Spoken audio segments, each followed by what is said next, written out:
Hello বন্ধুরা, কেমন আছো? না না না, এটা কিন্তু রান্নার ব্লগ না, একদমই না। আমি কিন্তু রান্নার ব্লগ করি না, আমি ডেলি ব্লগই করি। হ্যাঁ চলো, প্রতিদিন আমার ছেলে ভাত খাওয়ার সময় প্রতিদিন বলে মামা মাংস খাবো। তো প্রতিদিন তো দিতে পারি না, চলো আজকে দিয়ে, যেহেতু রবিবার, তো আজকে মাংসগুলোকে পরপর করে মাখিয়ে নিচ্ছি সমস্ত মশলা দিয়ে। সেই মশলাগুলো আশা করি বলতে হবে না, সবাই জানো। তো মাখিয়ে আমি এটা ম্যারিনেট করে রেখে দেবো।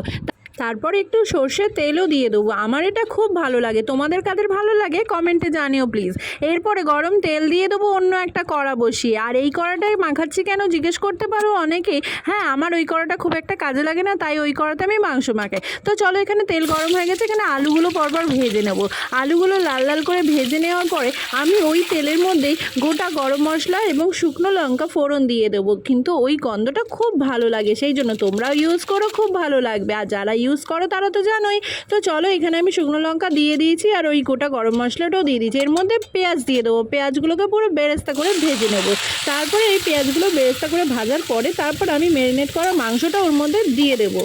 তারপরে আমি চলে যাব, মাংসটা হতে দিয়ে আমি চলে যাব স্নান করতে এবং ছেলেকেও চান করাতে। কারণ ছেলে আজকে রবিবার চুল কাটতে গেছিলো ওর বাবার সাথে, চুল কাটা হয়ে গেছে।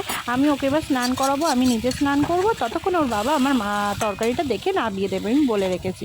তো চলো আমি স্নান টান করে আসি, তারপর তোমাদের দেখাচ্ছি। আর আমার ছেলের এক্সাইটেডটা দেখাচ্ছি। আর এটা তোমরা জিজ্ঞেস করতে পারো এটা কী করছে, এটা গরম জল মাংসতে দেবো। দেখো কি সুন্দর তেল ছেড়ে গেছে মাংসটা কষতে কষতে। এবার আমি গরম জলটা দিয়ে দিচ্ছি।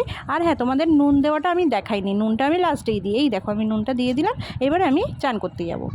এবার একটা জিনিস দেখাবো, তোমরা ভাবে আমি প্রমোশন করছি, কিন্তু না, আমার চ্যানেলে কোনো প্রমোশন হয় না, কারণ আমার তো মনিটাইজেশনই হয়নি। তো চলো দেখো, এইটা হচ্ছে রেক্সোনা।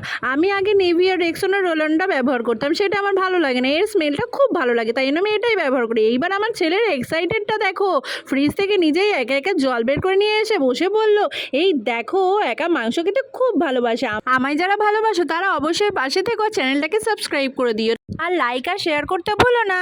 আজকে মিনি ব্লগটা কেমন লাগলো অবশ্যই জানিও কমেন্টে। টাটা।